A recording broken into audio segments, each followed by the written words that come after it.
Now, let's talk about precaution in handling and using a meter. First, do not drop any meter. Second, do not overload any meter.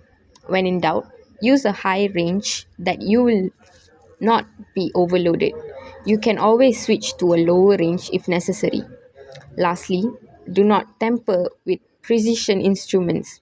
Let a competent instrument repair person service precision instruments.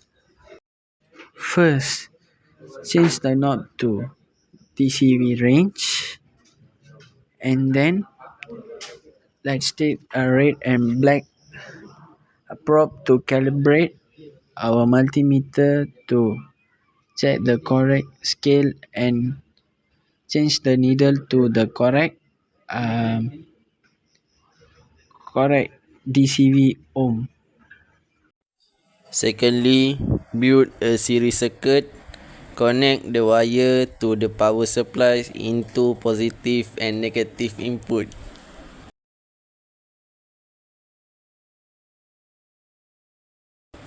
Next, change it to 100 DC ohm on the power supply.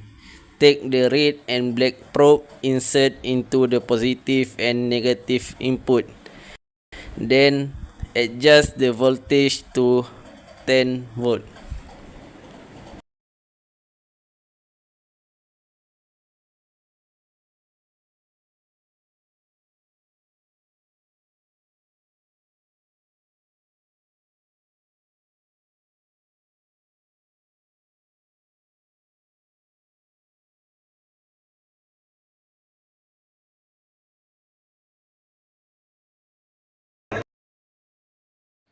Turn the knob to 1 kilo and put the probe into the resistance input. Now check the value of resistance. Build series between multimeter, power supplies and resistor on power supply, and we can get value of current.